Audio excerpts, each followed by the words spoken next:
ভাষাটা এত গুরুত্বপূর্ণ একটা উপাদান জাতিসত্তা গড়ে ওঠার ক্ষেত্রে, যে এই ভাষা যদি হারিয়ে যায়, ভাষা যদি বিলুপ্ত হয়ে যায়, ভাষা যদি দুর্বল হয়ে যায়, জাতিসত্তাও দুর্বল হয়ে যাবে, একটা সভ্যতা দুর্বল হয়ে যাবে।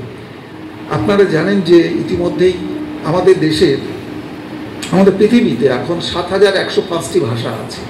এই ভাষা সংখ্যা আরও ছিল, অনেক বেশি সংখ্যায় ছিল, কমতে কমতে এখন ৭,১০৫টি ভাষা রয়েছে পৃথিবীতে।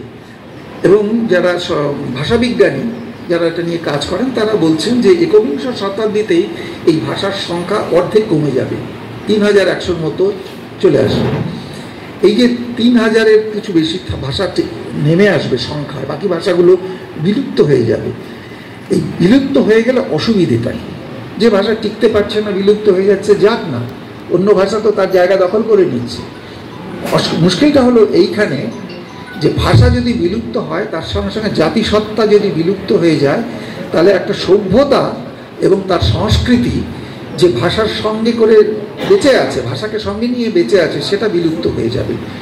ধরুন আমি বলছি যে আপনারা এখানে যারা আছেন প্রবীণ মানুষ অধিকাংশই, তারা নিশ্চয়ই জানেন যে আমরা যে শিখি, আমরা যে শিক্ষা লাভ করি, এডুকেশন যেটাকে আমরা বলি, এই শিক্ষা আমাদের কিন্তু তিনটে পদ্ধতিতে ঘটে থাকে। একটা হলো ফর্মাল এডুকেশন, অর্থাৎ প্রাইমারি থেকে বিশ্ববিদ্যালয় পর্যন্ত, গবেষণা পর্যন্ত যে আমাদের বিভিন্ন রাষ্ট্রীয় বা বেসরকারি উদ্যোগে যে সমস্ত প্রতিষ্ঠানগুলো আছে যারা লেখাপড়া শেখায়, এই ফর্মাল এডুকেশন, প্রথাগত শিক্ষা, এই একটা শিক্ষার মাধ্যমে আমরা শিখি। আরেকটা আছে নন ফর্মাল, অর্থাৎ প্রথাগত নয়, সরকারি বেসরকারি এইরকম ব্যবস্থার মধ্যে নয়, কিন্তু কিছু প্রতিষ্ঠান তারা নানা বিষয়ে শেখায়, সেটাকে নন ফর্মাল আমরা বলছি, প্রথা বহির্ভূত শিক্ষা। আরেকটা আছে, সেটা হলো ইনফর্মাল, অপ্রথাগত শিক্ষাটা কিন্তু একটা মস্ত বড় জায়গা দখল করে আছে আমাদের শিক্ষার ক্ষেত্রে।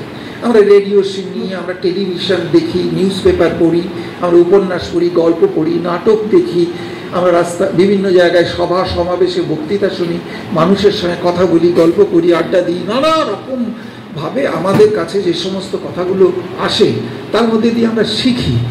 এই যে শেখাগুলো হয়, এটাকে ইনফর্মাল, এই ইনফর্মালটাই হলো সবচেয়ে বড় জায়গা আছে। এবং এই ইনফর্মাল যে এডুকেশন, এই এডুকেশনের একটা বড় জায়গা নিয়ে আছে কিন্তু ভাষা। ফর্মাল এডুকেশনেও ভাষা, নন ফর্মাল এডুকেশনেও ভাষা গুরুত্বপূর্ণ, কিন্তু ইনফর্মাল এডুকেশনের ভাষা এমন ভাষা, এই ভাষার কোনোটা আছে লিখিত রূপ, কোনোটা অলিখিতভাবে।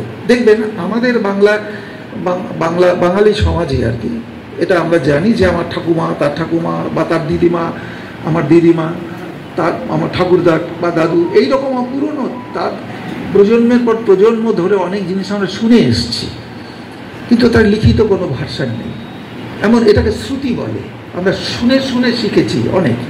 বহু মানুষ বহু কিছু শিখে এসছে শৈশব থেকে, তারা কিন্তু স্কুলে গিয়ে শেখেনি, কোনো বই পড়ে শেখেনি, তার পূর্বপুরুষের কাছ থেকে পরম্পরা দিয়ে শিখে এসছে। এই যে শিখে এসছে হাজার হাজার বছর ধরে, এই মানুষ যে বয়ে নিয়ে এসছে, কীভাবে বয়ে নিয়ে এসছে, বহন করেছে কে? সে বহন করেছে ভাষাটা। এই ভাষা যদি বিলুপ্ত হয়, এই শিক্ষাগুলো, এই জ্ঞানগুলো হারিয়ে যাবে, সভ্যতা হারিয়ে যাবে। যেগুলো লিপিবদ্ধ আছে, ডকুমেন্টেড করা আছে, সেগুলো হয়তো মানুষ অনুসন্ধান করে খুঁজে পাবে, আর বাদবাকিটা বিলুপ্ত হয়ে যাবে।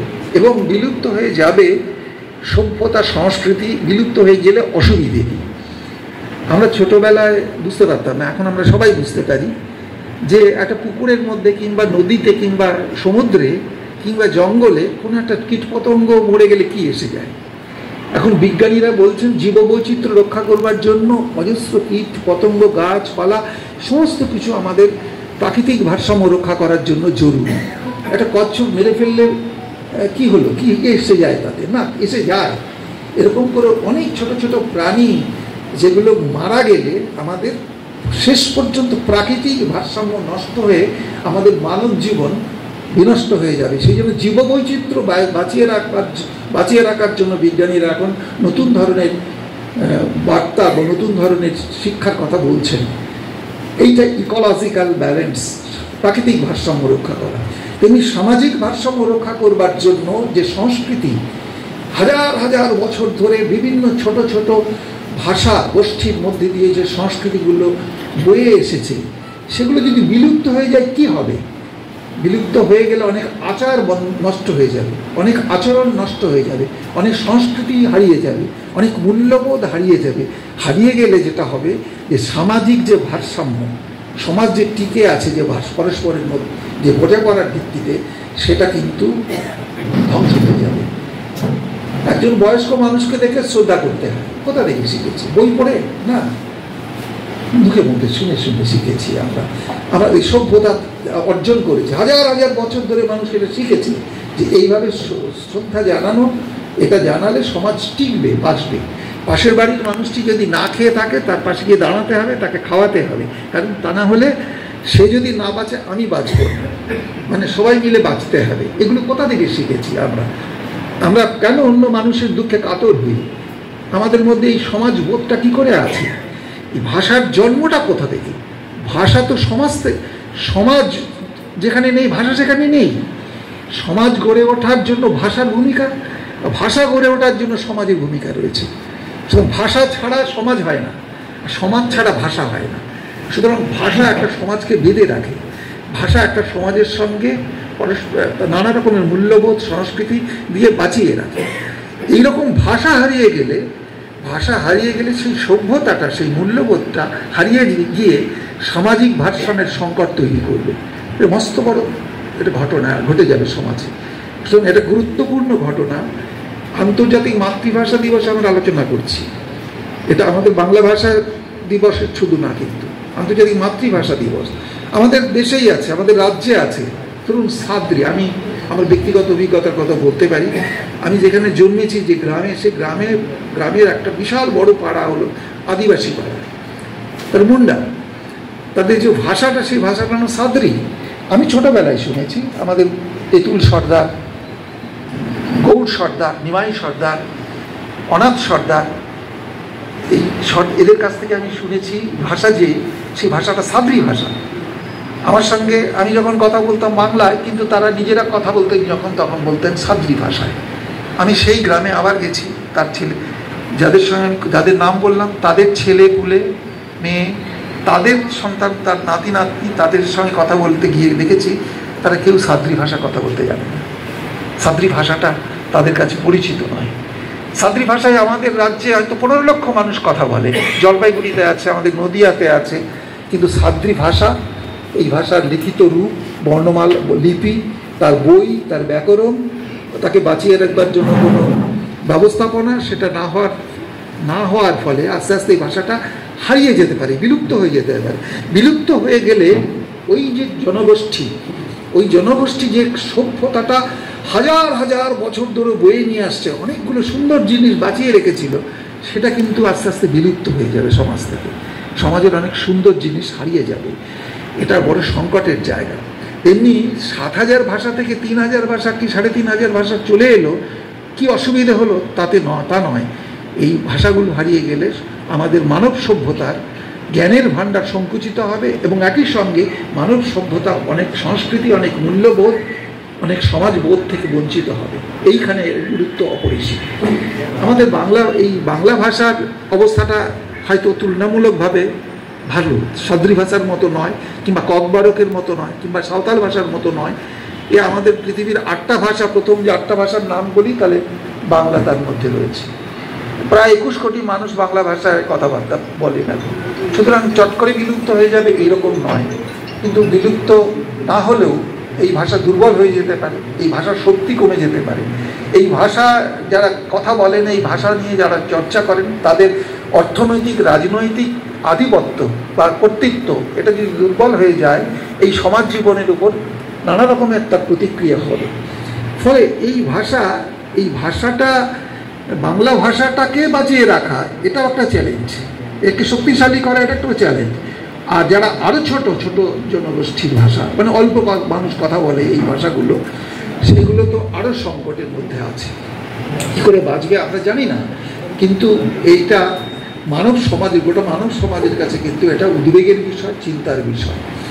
আমাদের এই যে জাতিসত্তা, এই যে বাঙালি জাতিসত্তা, এটা ভাষাকে কেন্দ্র করে আবর্তিত হচ্ছে যে জাতিসত্তা, এই জাতিসত্তাটা এমন একটা জিনিস দেখবেন যে আপনি বা পশ্চিমবাংলায় আমরা যারা আছি, পশ্চিমবাংলায় বসবাস করি, তারা আমাদের নিজেদের বাঙালি বলি।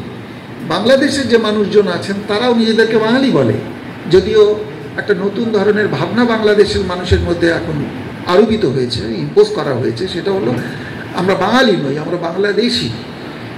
অর্থাৎ জাতীয়তা, জাতিবোধ যেটা, সেটা বাংলাদেশি জাতীয়তা, বাঙালি জাতীয়তা নয়। বাঙালি জাতিসত্তার বোধ থেকে একটা নতুন ধরনের বোধ তৈরি করার একটা চেষ্টা করা হচ্ছে। সেই চেষ্টা কতটা ফলপ্রসূ হবে, কোথায় গিয়ে দাঁড়াবে ভিন্ন কথা। কিন্তু বাংলা ভাষা, এই বাংলা ভাষা ওরা যেভাবে কথা বলে, যেভাবে তাকে নিয়ে চর্চা করে, আমরা যেভাবে চর্চা করি, এর মধ্যে আমাদের মধ্যে একটা সংযোগ রয়েছে। সুতরাং বাংলাদেশের কোনো খবর, বাংলাদেশের কোনো চর্চা, বাংলাদেশের শিল্প সাহিত্য সংস্কৃতির চর্চা বা এই বাংলার যে চর্চা, এই চর্চা আমাদের যত নৈকট্য তৈরি করে দেয়, যত কাছাকাছি এনে দেয়। আমি ভারতবাসী, ভারতের মধ্যে তামিল মানুষ যা আছে সেই মানুষের সঙ্গে আমি ততটা সহজে সংযোগ স্থাপন করতে পারি না। কিংবা কেরালে যে মানুষটি আছে মালায়ালাম ভাষী, তার সঙ্গে কিন্তু আমি অত সহজে সংযোগ স্থাপন করতে পারি না যতটা বাংলাদেশের সঙ্গে পারি, যতটা আমাদের দেশের আসামের বরাক উপত্যকার মানুষের সঙ্গে পারি, ততটা পারি না। ভাষা হলো আমার নিজের ভেতরে বা যোগাযোগের শুধু বাহন নয়, মাধ্যম নয়। ভাষাটা হলো আমার সৃজনশীলতার একটা শক্তি, উৎস।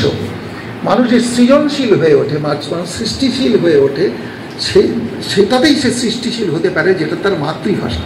মাতৃভাষা মানে আমি এটা বলবো যে মা যে ভাষায় কথা বলেছিলেন, না।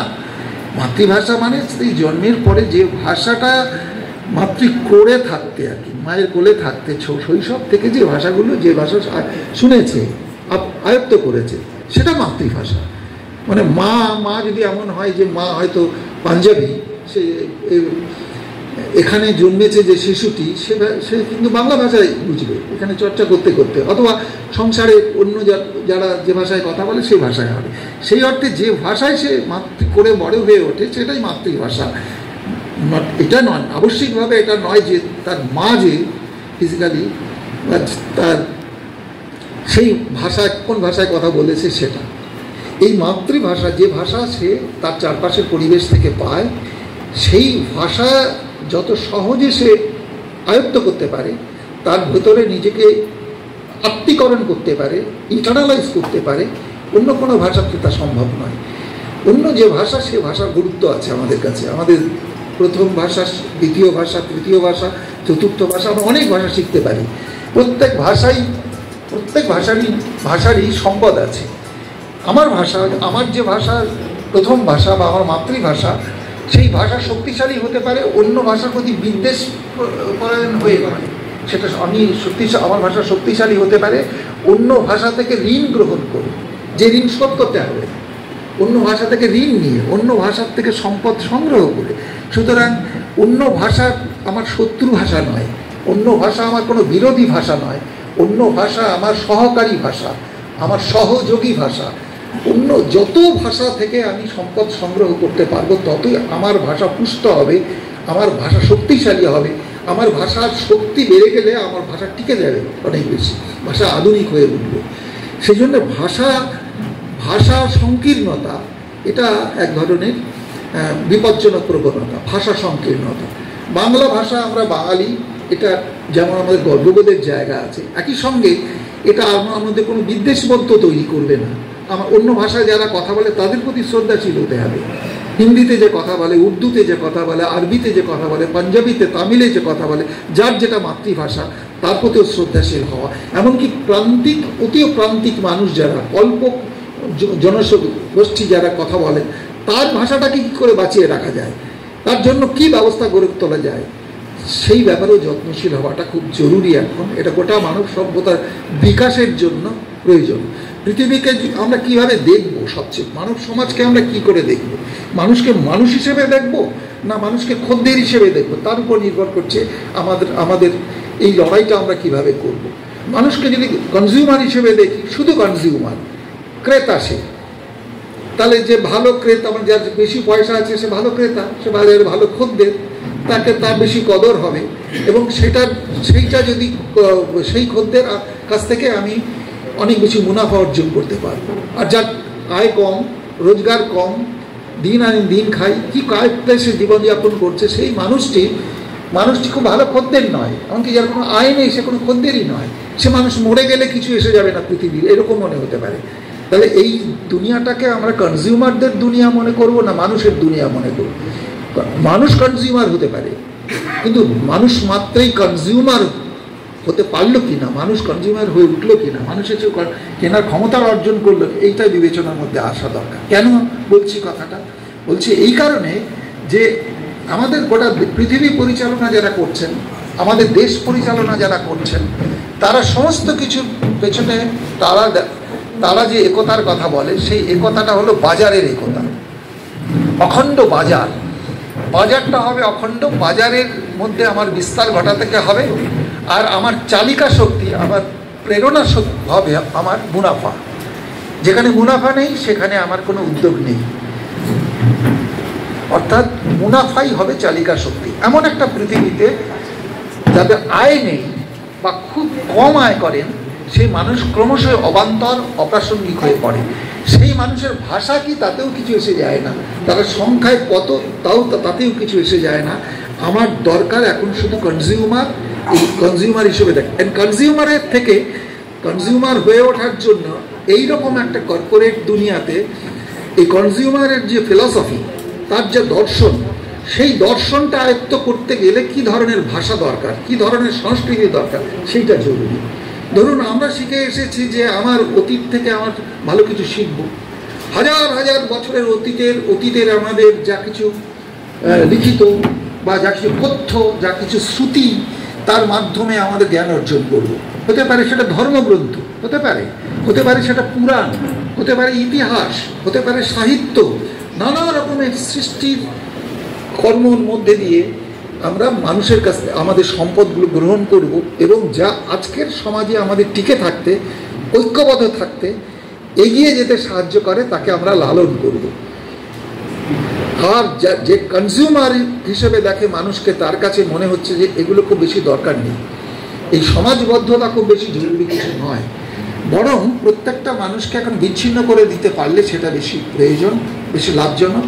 কারণ উৎপাদনের ক্ষেত্রে শ্রমজীবী মানুষ বিচ্ছিন্নতায় ভুগছে, কারণ উৎপাদনের সঙ্গে শ্রমজীবী মানুষের সম্পর্ক থাকছে না, প্রকৃতির সঙ্গে মানুষের সম্পর্ক থেকে বিচ্ছিন্ন হচ্ছে। তাকে যদি অতীত থেকেও বিচ্ছিন্ন করা যায়, তাহলে যে জনগোষ্ঠী আমি পাবো, সেই জনগোষ্ঠী হবে অত্যন্ত স্বার্থপর একটা জনগোষ্ঠী। তার কাছে মনে হবে তার অতীত বলে কিছু নেই, বর্তমান মানে নগদ লাভের হিসেব নিকেশ, আর ভবিষ্যৎ হলো অন্যকে টপকে, অন্যদের ঘাড়ে কাঁঠাল ভেঙে আমার নিজেকে প্রতিষ্ঠা করা। এমন একটা স্বার্থপর, আত্মকেন্দ্রিক, ব্যক্তিকেন্দ্রিক জনসমাজ গড়ে তোলাটার একটা সংস্কৃতি দরকার। এই সংস্কৃতি কর্পোরেটের মুনাফা লাভের জন্য জরুরি, এবং সেই কারণে তাদের কাছে ভাষাটাও খুব বেশি প্রাসঙ্গিক নয়, সংস্কৃতিটাও বেশি প্রাসঙ্গিক নয়, পুরনো ঐতিহ্য প্রাসঙ্গিক নয়। এইরকম স্বার্থপর, আত্মকেন্দ্রিক একটা নতুন প্রজন্ম তৈরি করতে যদি পারা যায়, তারা উপযুক্ত খদ্দের হয়ে উঠবে, এবং কনজিউমারিজম বা ভোগবাদের তাদেরকে ভাসিয়ে দেওয়া যাবে। দেখুন, ভোগ আর ভোগবাদ কিন্তু এক জিনিস নয়। অর্থাৎ ভোগ করা, উপভোক্তা হওয়া, এটা স্বাভাবিক ঘটনা। আমাদের বেঁচে পড়তে থাকার জন্য দুবেলা দুমুঠো খেতে হবে, পোশাক আশাক করতে হবে, জীবন ধারণ করার জন্য ভোগ করতে হবে, কনজামশন করতে হবে, এটা স্বাভাবিক ঘটনা, এটা কোনো স্বার্থপরতা নয়। কিন্তু কনজিউমারিজম হলো আলাদা জিনিস। কনজিউমারিজম হলো যে আমার প্রয়োজন কতটুকু বেঁচে থাকার জন্য, আমার অন্যদের সঙ্গে নিয়ে বেঁচে থাকার জন্য কতটা প্রয়োজন, এটা জরুরি নয়। আমার হলো যে তারা যেমন করে চাইছে আমার জিনিসপত্রগুলো বিক্রি করতে, সেই জিনিসের আমি সবসময় আগ্রাসী ক্রেতা হব, অ্যাগ্রেসিভ বায়ার হব, এইটা আমার প্রয়োজন নেই, তবু আমাকে কিনতে হবে।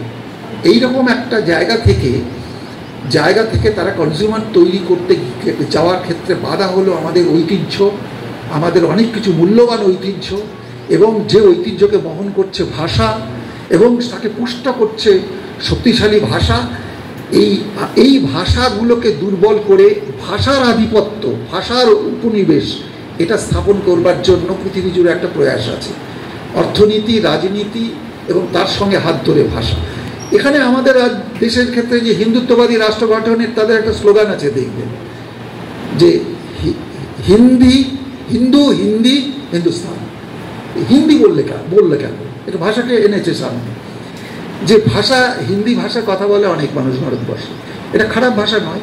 এই ভাষা শেখা, এই ভাষা আয়ত্ত করা, এই ভাষার প্রসার ঘটানো, একে শক্তিশালী করা, এটা কাম্য।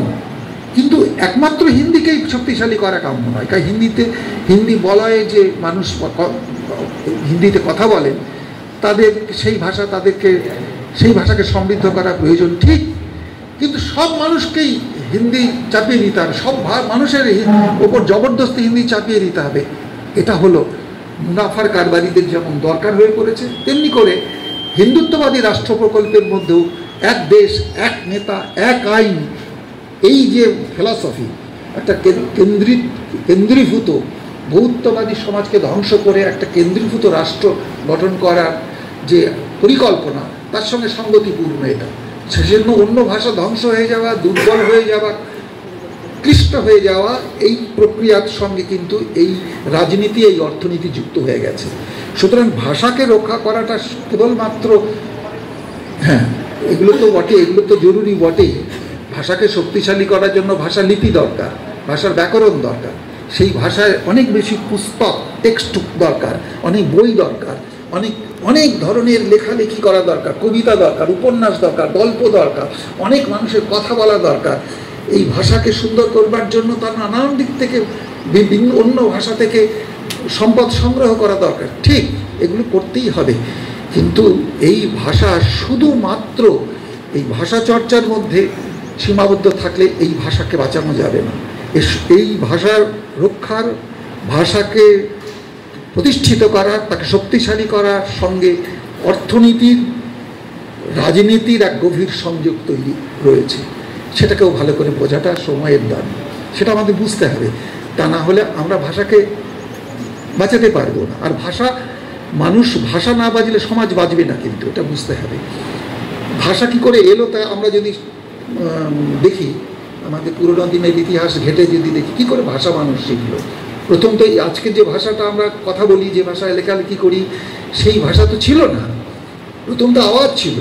পশু পাখিরা যেমন আওয়াজ করে, তেমনি মানুষ আওয়াজ করত। মানুষের আওয়াজগুলো যখন আওয়াজ বা ডাক, এই জায়গাটায় পশু পাখির মতো সীমাবদ্ধ রাখেনি। সেই আওয়াজগুলোকে যখন তারা বিভিন্ন অর্থবহ উপায়ে তাকে যখন সংশ্লিষ্ট করতে পারছে, তখন সাজাতে পারছে, সাজাতে তারা কিন্তু ভাষার জন্ম দিয়েছে এবং ভাষায় বিকশিত এই জায়গায় এসেছে। একটা ভাষা নানান পর্যায়ের মধ্যে দিয়ে এসেছে, প্রত্যেকটা ভাষা এরকমভাবে গড়ে উঠেছে। সুতরাং ভাষার ইতিহাস হলো সমাজ গড়ার ইতিহাসের সঙ্গে জড়িত।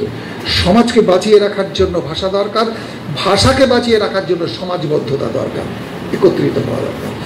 এই মূল বোধের জায়গাটা, এই সমাজবোধের জায়গাটা কিন্তু আজকে আক্রান্ত হয়েছে এবং এখান থেকেই ভাষার বিপদ কিন্তু তৈরি হয়েছে। এই শুধু বাঙালি বলে নয়, এটা তামিল ভাষাভাষীরা তারাও তো আন্দোলন করে শহীদ হয়েছেন 1965 সালে। আসামের বরাক উপত্যকায় বাংলা ভাষার জন্য শহীদ হয়েছেন 11 জন 1961 সালে। বাংলাদেশের কথা, যেটা আমরা 21শে ফেব্রুয়ারি আন্তর্জাতিক মাতৃভাষা দিবস, সেই দিবসে তো ঐতিহাসিক আন্দোলন হয়েছে এবং সেটা পরিণতিতে নতুন রাষ্ট্র জন্ম নিয়েছে। দেখুন, বাংলাদেশে নানান বিষয় নিয়ে বিরোধ আছে, বিসংবাদ আছে। আমার একবার সুযোগ হয়েছিল 2020 সালে 21শে ফেব্রুয়ারি বাংলাদেশে থাকার। মানে আমি বাংলাদেশ গিয়েছি একবারই, এবং সেটা 2020 সালে। করোনা যখন হবে বা ঠিক ওই লকডাউন ইত্যাদি পর্ব শুরু হবে তার ঠিক আগে, তখন করোনার কথা শোনা যাচ্ছে। যাই হোক, আমি ওই সময়ে পৌঁছেছি 19 তারিখ। 20 তারিখ মধ্যরাতে 12টার পর প্রথম রাষ্ট্রপতি, তারপর প্রধানমন্ত্রী এবং তারপর একটা প্রোটোকল অনুযায়ী বিশিষ্ট মানুষেরা ওই বাংলাদেশের যে শহীদ মিনার, এই যে এইরকম দেখতে যেটা, তাতে মাল্যদান করার পর অন্যদের জন্য উন্মুক্ত করা হয়েছে। সেই উন্মুক্ত করার পর আমি অন্যদের লাইন ধরে এগিয়ে গিয়ে ওখানে মালা দিতে পেরেছি। তারপর ওখানে সারা রাত কাটিয়েছি। ওই মধ্যরাত থেকে আর কি 20 তারিখ 12টা পার হওয়ার পর থেকে 21 তারিখ শুরু হলো। সেখান থেকে সকাল ভোর পর্যন্ত ওই চত্বরে ঢাকা টিএসসি সেন্টার, মধুদার ক্যান্টিন, ঢাকা ওই ইউনিভার্সিটি, তারপর ওই শহীদ বেদি চত্বর বা তারও আশেপাশে বিভিন্ন জায়গায় অসংখ্য গোষ্ঠী প্রতিষ্ঠান, তারা নানা রকমের অনুষ্ঠান করছে। আমি তাদের সঙ্গে বিভিন্ন জনের সঙ্গে আলাদা আলাদা করে আলোচনা করে দেখেছি। তাদের রাজনীতি আলাদা, দল আলাদা, তাদের চিন্তা আলাদা, এবং জাতীয়তা বোধ সম্পর্কেও তাদের ভিন্ন ভিন্ন ধারণা আছে, আদর্শও আলাদা, কিন্তু অদ্ভুতভাবে তাদের মধ্যে একটা ঐকমত্য আছে। সেটা হলো এই 21শে ফেব্রুয়ারি। এইখানটা এই 21শে ফেব্রুয়ারিটাকে সবাই নিজের মনে করে।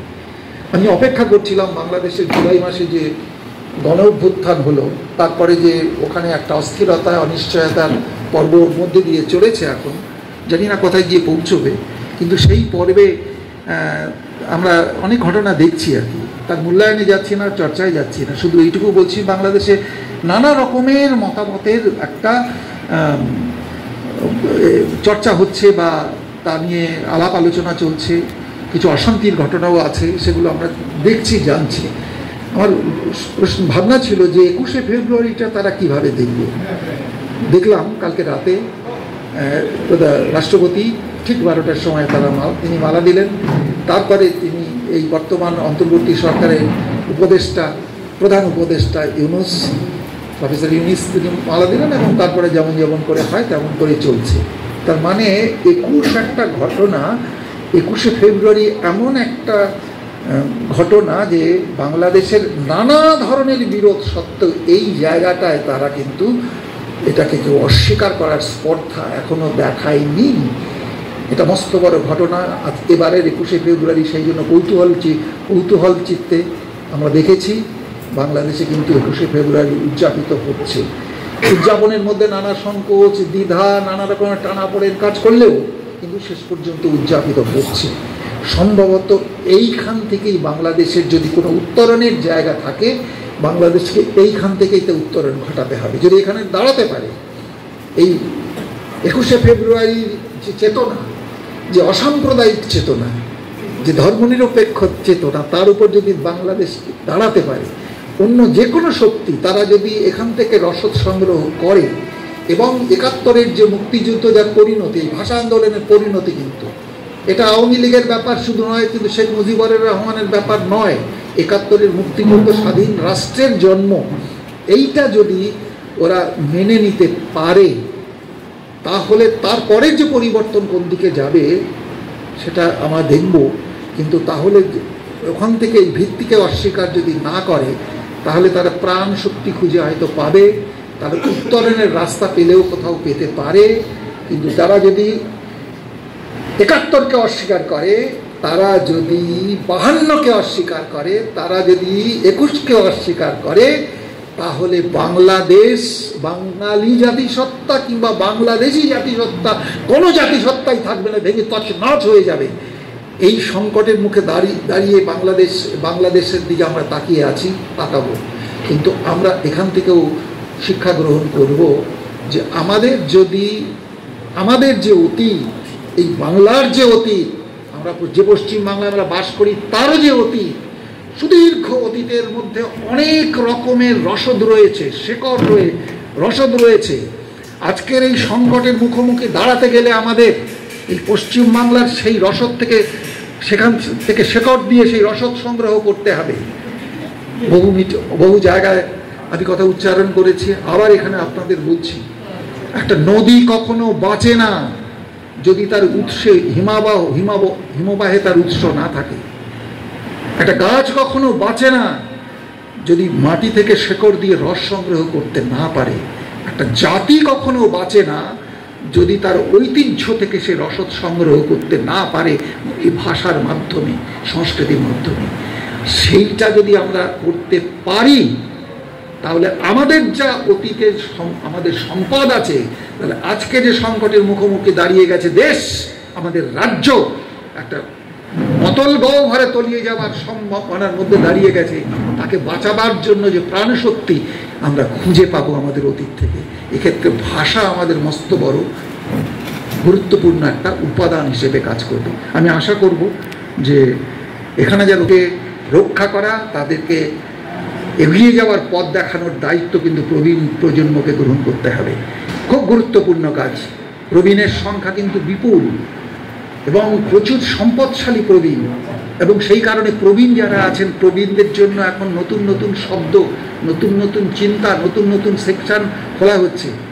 আমি নিশ্চয়ই এখানে যারা উপস্থিত আছেন তারা জানেন সকলেই যে এখন শুধু বিশেষজ্ঞ চিকিৎসার ক্ষেত্রে গেলে কেউ যদি খোঁজেন চক্ষু বিশেষজ্ঞ, কিংবা ধরুন গ্যাস্ট্রোএন্টারোলজিস্ট, কিংবা ধরুন হার্ট স্পেশালিস্ট, কার্ডিওলজিস্ট, কিংবা ধরুন নেফ্রোলজিস্ট, এইরকম খুঁজলে এখন হবে না। এখন মানুষ খুঁজতে শুরু করেছে, পৃথিবী তৈরি হচ্ছে তার জন্য। সেটা হলো জেরিয়াট্রিক স্পেশালাইজেশন, জেরিয়াট্রিক কার্ডিওলজিস্ট। অর্থাৎ জেরিয়াট্রিক বলতে যাদের বয়স প্রবীণ যারা, তাদের জন্য বিশেষ ব্রাঞ্চ তৈরি হয়েছে। চোখ, হার্ট, মস্তিষ্ক, কিডনি, শরীরের সমস্ত অঙ্গ প্রত্যঙ্গের স্পেশালিস্ট হলেই হবে না, তাকে জেরিয়াট্রিক স্পেশালিস্ট হতে হবে। এই জায়গায় পৌঁছে কেন? এই প্রবীণ প্রজন্ম অত্যন্ত মূল্যবান প্রজন্ম, তারা অনেক কিছু আহরণ করেছেন। তাদেরকে বাঁচিয়ে রাখতে পারলে, তাদের কাজে লাগাতে পারলে দেশ সমৃদ্ধ হবে। অবশ্যই নতুন প্রজন্মকে যত্ন নেওয়ার জন্য, তাকে গড়ে তোলার জন্য আমি মনে করব যে পেনশনার্স অ্যাসোসিয়েশন আপনারা তৈরি করেছেন, নিজেদেরকে কখনোই ফালতু নিশ্চয়ই মনে করেন না বলেই আপনারা এইরকম সৃজনশীল কাজে নিজের ভাষা চর্চা, যার মধ্যে স্বাধীন চিন্তা, সৃষ্টিশীলতার বিকাশ ঘটে, তার বিষয়ে আপনারা চর্চায় মনোযোগী হয়েছে। আপনাদেরকে অভিবাদন না জানিয়ে উপায় নেই। আপনাদেরকে অসংখ্য অভিবাদন, অসংখ্য ধন্যবাদ।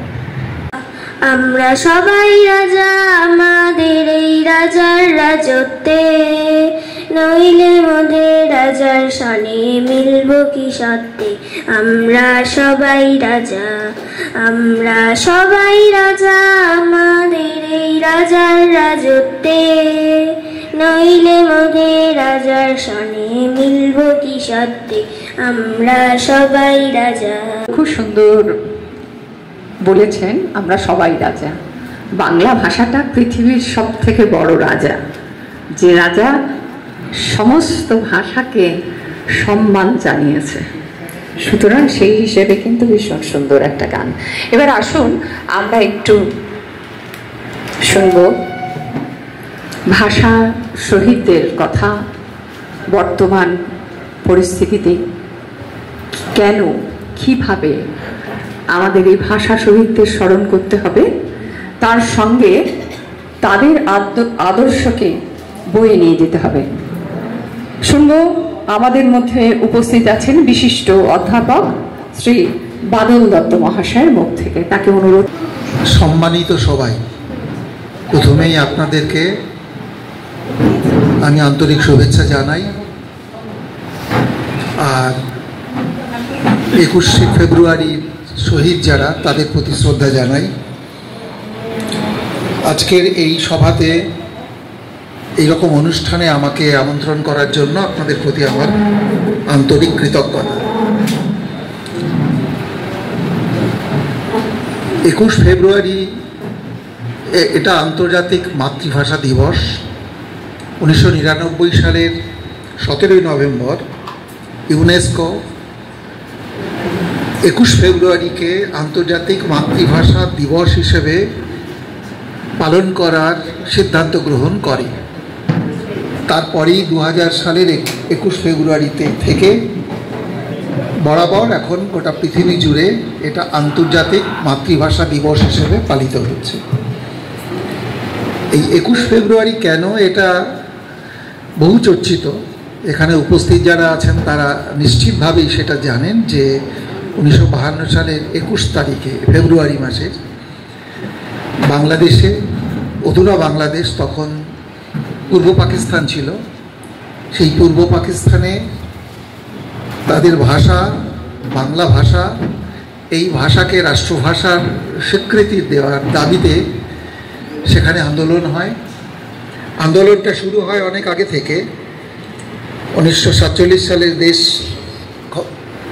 বিভাগের ক্ষত নিয়ে ভারত পাকিস্তান জন্ম নেওয়ার পর পাকিস্তানের অন্তর্ভুক্ত ছিল পূর্ব পাকিস্তান, কিন্তু পূর্ব পাকিস্তানের সংখ্যাগরিষ্ঠ বললে যথেষ্ট হবে না, প্রায় 95% মানুষের ভাষা যে বাংলা ভাষা, এবং অখণ্ড পাকিস্তান পূর্ব পশ্চিম মিলিয়ে তার সংখ্যাগরিষ্ঠ মানুষের ভাষা ছিল বাংলা। সেই বাংলা ভাষাকে রাষ্ট্রভাষা না করে উর্দুকে রাষ্ট্রভাষা হিসেবে সরকার ঘোষণা করে, পাকিস্তানের সরকার, এবং বলা হয় যে উর্দু কেবলমাত্র উর্দুই হবে রাষ্ট্রভাষা। এটা পূর্ব পাকিস্তানের যারা মানুষ তারা এটা মেনে নিতে পারেনি। তারা স্বাধীন হওয়ার পর, ব্রিটিশ কবলমুক্ত হওয়ার পর যে দেশ পেয়েছে, সেই দেশে পূর্ব পাকিস্তানের বাসিন্দা তারা তারপর থেকে এই আন্দোলন করে। এই আন্দোলনের একটা পর্যায়ে 1952 সালে 144 ধারা ভঙ্গ করে প্রতিবাদ জানাবার জন্যে, বাংলা ভাষাকে রাষ্ট্রভাষার অন্তর্ভুক্ত করার জন্য দাবি জানানোর জন্য যারা সমবেত হয়েছিলেন তাদের উপর গুলি চালানো হয়, এবং তার মধ্যে থেকে বেশ কয়েকজন গুলিবিদ্ধ হন, আহত হন শতাধিক।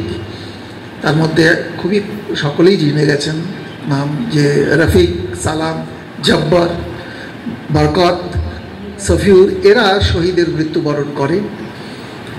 তারপর এই দিনটিকে মনে রেখে তারপর 22 তারিখ, 23 তারিখ, 25 তারিখ, 24 তারিখ, 26 তারিখ পরপর অনেকগুলো প্রোগ্রাম, বিক্ষোভের কর্মসূচি হয়, হরতালের কর্মসূচি হয়, সেখানেও পুলিশি নির্যাতন হয়। এই কাহিনী আপনারা জানেন।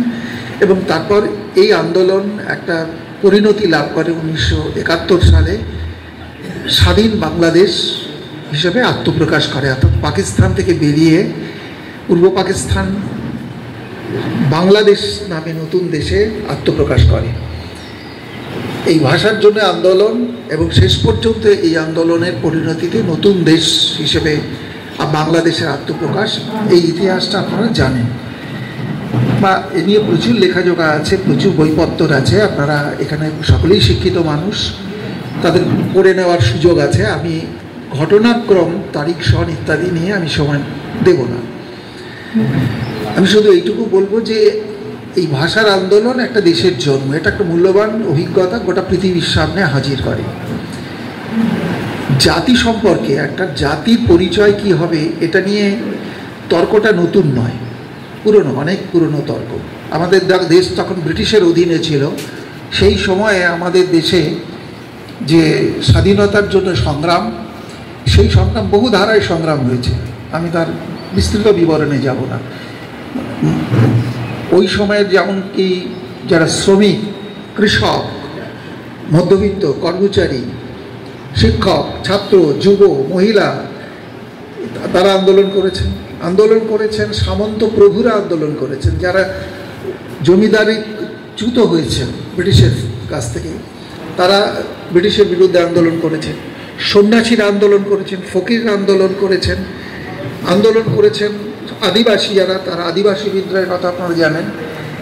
বিভিন্ন ধারায় আন্দোলন সংগঠিত হয়। এই আন্দোলন এবং সশস্ত্র অস্ত্র হাতে নিয়ে আন্দোলন, সশস্ত্র বিপ্লবীদের আন্দোলন হয়। এই আন্দোলনগুলো শেষ পর্যন্ত দুটো ধারা এসে কেন্দ্রীভূত হয়। একটা ধারার নেতৃত্বে ছিল জাতীয় কংগ্রেস, 1885 সালে জন্ম। সেই আন্দোলনের কংগ্রেসের সঙ্গে সামিল হয়, বিশেষ করে যখন গান্ধীজি দক্ষিণ আফ্রিকা, ইংল্যান্ড এখান থেকে ফিরে এসে এদেশে কংগ্রেসের সঙ্গে যুক্ত হন এবং আইন অমান্য আন্দোলন, অসহযোগ আন্দোলন তিনি করেন। সেই সময়ে বহু মানুষ কংগ্রেসের সঙ্গে যুক্ত হয়, অনেক কৃষক, অনেক গরিব মানুষ, অনেক সাধারণ মানুষ তারা যুক্ত হন। এই একটি ধারা প্রধান ধারা হিসাবে আত্মপ্রকাশ করে স্বাধীনতা আন্দোলনে।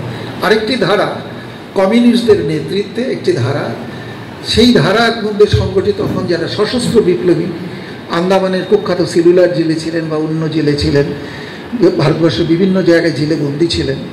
তারা যখন জেল থেকে মুক্ত হন 30-এর দশকে কিংবা 40-এর দশকে, তারা এসে মিলিত হন কমিউনিস্ট পার্টির ছত্রছায়ায়, এবং বামপন্থী যে ধারা কমিউনিস্ট পার্টির সঙ্গে তারা যুক্ত হন। এই দুটো ধারা আমাদের স্বাধীনতা আন্দোলনের মূল ধারা হিসাবে আত্মপ্রকাশ করে। কিন্তু এর বাইরে একটা অংশ ছিল, তারা স্বাধীনতার সংগ্রামটাকে তারা এভাবে দেখতেন না, অর্থাৎ ব্রিটিশের বিরুদ্ধে, ব্রিটিশের উপনিবেশ থেকে মুক্ত হওয়ার প্রশ্নে দেখতেন না। তারা মনে করতেন ধর্মের ভিত্তিতে রাষ্ট্র প্রতিষ্ঠা করাটাই হলো প্রকৃত স্বাধীনতা। এই একটা ধারার এই ধারার দুটো যমজ ধারা ছিল। একটি ধারার নেতৃত্ব করেছেন হিন্দু মহাসভা, পরবর্তীকালে সেটা জনসংঘ, তারপরে আরও পরে সেটা বিজেপি, এবং এর আসল পরিচালক হলো আরএসএস। এই আরএসএসের এই ধারার মূল কথা ছিল যে হিন্দু একটা জাতি এবং তাদের এই জাতিভিত্তিক তাদের ঐক্যবদ্ধ করতে হবে। আরেকটি ধারার নেতৃত্বে চলে যান জিন্না, এবং তার বক্তব্য ছিল যে মুসলিম একটা জাতি, ইসলাম তাদের ধর্ম, তাদেরকে ঐক্যবদ্ধ করা। এইখানে দ্বিজাতি তত্ত্ব, এই তত্ত্ব নিয়ে তারা অগ্রসর হন। তাদের অভিপ্রায় ব্রিটিশের বিরুদ্ধে দেশকে স্বাধীন করা নয়, দেশকে স্বনির্ভর করে তোলা নয়, তারা হলো ধর্মের প্রভাবাধীন একটা রাষ্ট্র গঠন করা, ধর্মের নেতৃত্বাধীন রাষ্ট্র গঠন করা। দেশ স্বাধীন হয়েছে 1947 সালের 14ই আগস্ট রাত্রে পাকিস্তানের জন্ম, 15ই আগস্ট বাদবাকি যে ভারত, সেই ভারত স্বাধীন হয়। দেশ বিভাগের ক্ষত নিয়ে এটা জন্ম লাভ করে। কিন্তু এই দুটি ধারা তাদের যে কার্যকলাপ, অর্থাৎ যারা মনে করেছিলেন যে ধর্মের ভিত্তিতে যদি রাষ্ট্র তৈরি হয়, সে রাষ্ট্র ঐক্যবদ্ধ হবে এবং স্বাধীন হবে, সেই ধারার পাকিস্তান তৈরি হলো ইসলাম ধর্মকে অবলম্বন করে। তারা মনে করলেন যে তাহলে জাতি হিসেবে মুসলমান জাতি তারা ঐক্যবদ্ধ থাকবে। কিন্তু এই ধারণা ভ্রান্ত প্রমাণ করে দিয়েছে যে মুসলিম বা হিন্দু এটা কোনো জাতি নয়। কারণ জাতি হিসেবে ঐক্যবদ্ধ রাখার আপ্রাণ চেষ্টা করা সত্ত্বেও পাকিস্তান ঐক্যবদ্ধ থাকেনি, ধর্ম তাদেরকে ঐক্যবদ্ধ রাখতে পারেনি। এখানে ভাষা চলে এসেছে। কেন ভাষা চলে এলো? ভাষা খুব গুরুত্বপূর্ণ একটা উপাদান জাতিসত্তার। ভারতবর্ষের ক্ষেত্রেও তাই। হিন্দু বলে মানুষকে ঐক্যবদ্ধ করা যায়নি, হিন্দু বলে মানুষকে একটা জাতিতে ঐক্যবদ্ধ করা যায়নি, কারণ হিন্দু আদৌ জাতি নয়। হিন্দু একটা ধর্মবিশ্বাসকে অবলম্বন করে যে মানুষ জীবনযাপন করেন তাদেরকে হিন্দু বলা হয়, এটা একটা হিন্দু ধর্মীয় সম্প্রদায়। তেমনি ইসলাম বা মুসলমান একটা ধর্মীয় সম্প্রদায়, এরা জাতি নয়। জাতিসত্তা গঠন করার জন্য যেটা সবচেয়ে বড় উপাদান সেটা হলো ভাষা। ভাষাটা হবে এক, আর তার সঙ্গে থাকবে একটা ভূখণ্ডের, সংলগ্ন ভূখণ্ডে জীবন সন্নিহিত যে ভূখণ্ড, একটা ভূখণ্ডে বসবাস, এবং হাজার হাজার বছর ধরে একসঙ্গে তাদের জীবনযাপন, অর্থনৈতিক জীবনযাপন এবং একটা মনস্তাত্ত্বিক গড়ন তৈরি হয়, তারা আচার আচরণ সংস্কৃতির মধ্যে দিয়ে তা প্রতিফলিত হয়। এমন একটা জনগোষ্ঠীকে জাতি বলা হয়। সেই হিসেবে ভারতবর্ষ কিন্তু বহুজাতিক রাষ্ট্র, বহুজাতি। এখানে বাঙালি একটা জাতি, অহমিয়া একটা জাতি, ওড়িয়া একটা জাতি, পাঞ্জাবি একটা জাতি, তামিল একটা জাতি, এরকম তেলুগু একটা জাতি, এরকম জাতি রয়েছে ভারতবর্ষে অনেক। তাহলে ভারতবর্ষে সেই জন্য বহুজাতিক রাষ্ট্র, মাল্টিন্যাশনাল স্টেট, বহুজাতিক রাষ্ট্র। বাংলাদেশ, সেই বাংলাদেশেও অনেক জাতি আছে, অর্থাৎ বাংলা ভাষা ছাড়াও অন্য ভাষায় কথা বলে তার অনেক জনগোষ্ঠী আছে। কিন্তু বাংলা ভাষায় কথা বলা জনগোষ্ঠীটা এত বিশাল, এত বড় যে অন্যগুলো খুবই মার্জিনালাইজ, খুব প্রান্তিক তারা। সেই জন্য বাঙালি একটা জাতিসত্তা, ওড়িয়া একটা জাতিসত্তা। এই জাতিসত্তা গড়ে ওঠে ভাষাকে কেন্দ্র করে, যার ভাষাটা এক। এই যে ভাষা যে এক, এই তার জাতিসত্তা গড়ে ওঠার প্রধান উপাদান, এটা কিন্তু বাংলাদেশের যে ভাষা আন্দোলন এবং তারপর তার মধ্যে দিয়ে রাষ্ট্র গঠন, জাতি গঠন, এর মধ্যে দিয়ে কিন্তু আত্মপ্রকাশ করে, এটা প্রতিষ্ঠিত হয়। অর্থাৎ এটা পৃথিবীর বিভিন্ন দেশেই এইভাবেই রাষ্ট্র জাতিসত্তাগুলো গড়ে ওঠে। আমাদের দেশে খুবই অত্যন্ত জটিলতার মধ্যে, কঠিন পরিস্থিতির মধ্যে আমাদের দেশ ঢুকেছে। কারণ আমাদের দেশে এই ভ্রান্ত ধারণা থেকে বেরিয়ে আসার বদলে আমাদের দেশে এখন তারাই রাষ্ট্র পরিচালনার দায়িত্ব পেয়েছে। অর্থাৎ যারা আরএসএস, তারা রাষ্ট্র পরিচালনা করছে এখন। তারা হিন্দুত্ববাদী একটা ধর্মকে কেন্দ্র করে, ধর্মকে আশ্রয় করে, হিন্দুত্ববাদী আদর্শকে সামনে রেখে তারা রাষ্ট্র গঠনের দিকে ক্রমশই অগ্রসর হচ্ছে। হিন্দুত্ববাদী রাষ্ট্র। এটা স্পষ্ট এই কথা মনে রাখা দরকার, হিন্দু ধর্ম আর হিন্দুত্ববাদী রাষ্ট্র এক জিনিস নয়।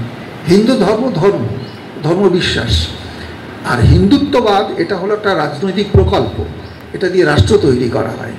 এর সঙ্গে ধর্মের সংযোগ, ধর্মকে আশ্রয় করে, কিন্তু এটা ধর্ম তার মূল উপাদান নয়। ফলে হিন্দুত্ববাদী রাষ্ট্রটা রাজনৈতিক প্রকল্প, এটা শক্তিশালী হয়েছে মূলত এই কারণে যে উদার অর্থনীতি আমাদের দেশে নয়া উদার অর্থনীতি যখন আমাদের দেশের মূল অর্থনীতি হিসেবে গ্রহণ করা হয়, বিশ্বব্যাপী এটা এখন চালু রয়েছে নয়া উদারবাদী অর্থনীতি। এই উদারবাদী অর্থনীতি আমাদের দেশে 1991 সালে আনুষ্ঠানিকভাবে চালু হওয়ার পর এই পুঁজিবাদী ব্যবস্থা আমাদের দেশের অর্থনীতির বিকাশকে একটা সংকটজনক জায়গায় নিয়ে আসে। সংকট এতই ঘনীভূত হয় যে এই সংকট থেকে বেরিয়ে আসার কোনো রাস্তা তারা খুঁজে পায় না। 3 দশক অতিক্রম করেছে, এখন সংকটে হাবুডুবু খাচ্ছে আমাদের দেশে। এ নিয়ে আর কোনো তর্ক নেই এখন যে এই সংকট আমাদের দেশের মধ্যে তীব্র আকার ধারণ করেছে। বেকারি, দারিদ্র, বৈষম্য এর মধ্যে দিয়ে তা আত্মপ্রকাশ করছে, এবং বিপুল সংখ্যক মানুষ তারা তাদের আয় কমছে, প্রকৃত আয় তাদের কমছে। মানি ইনকাম বলছে না, রিয়াল ইনকাম, টাকার অঙ্কে নয়, প্রকৃত কেনার ক্ষমতায় মানুষের আয় কিন্তু কমতে এমন একটা জায়গায় আসছে এখন যে দারিদ্র্যের কবলের মধ্যে পড়ে যাচ্ছে বহু মানুষ, বেকারির কবলে পড়ছে প্রচুর মানুষ। এই সংকট থেকে বেরিয়ে আসার রাস্তা খুঁজে পাচ্ছে না বর্তমান ব্যবস্থা। তাই মানুষের মধ্যে যে অসন্তোষ, বিক্ষোভ, এই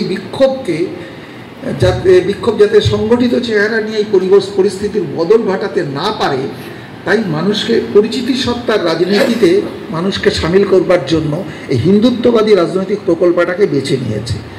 অর্থাৎ আমাদের দেশের যারা কর্পোরেট পুঁজি তারা এই দেশের হিন্দুত্ববাদী রাজনৈতিক প্রকল্পটাকে সঙ্গে একটা বোঝাপড়া করেছে তাদের মুনাফা বৃদ্ধির প্রয়োজনে, আর এদেরকে গ্রহণ করেছে, এদের সঙ্গে মিতালি করেছে তাদের রাষ্ট্র গঠনের যে স্বপ্ন ছিল সেই স্বপ্নকে রূপ দেওয়ার জন্য।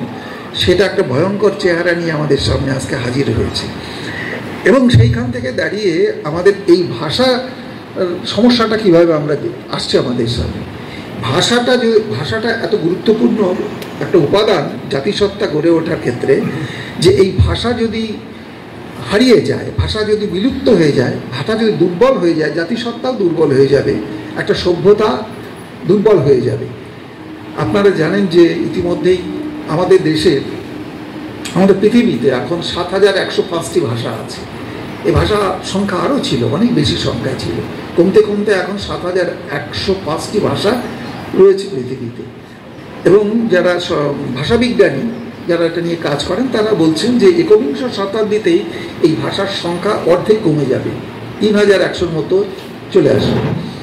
এই যে 3000-এর কিছু বেশি ভাষা নেমে আসবে সংখ্যায়, বাকি ভাষাগুলো বিলুপ্ত হয়ে যাবে। এই বিলুপ্ত হয়ে গেলে অসুবিধেটা কি? যে ভাষা টিকতে পারছে না, বিলুপ্ত হয়ে যাচ্ছে, যাক না, অন্য ভাষা তো তার জায়গা দখল করে নিচ্ছে। মুশকিলটা হলো এইখানে যে ভাষা যদি বিলুপ্ত হয়, তার সঙ্গে সঙ্গে জাতিসত্তা যদি বিলুপ্ত হয়ে যায়, তাহলে একটা সভ্যতা এবং তার সংস্কৃতি যে ভাষার সঙ্গে করে বেঁচে আছে, ভাষাকে সঙ্গে নিয়ে বেঁচে আছে, সেটা বিলুপ্ত হয়ে যাবে।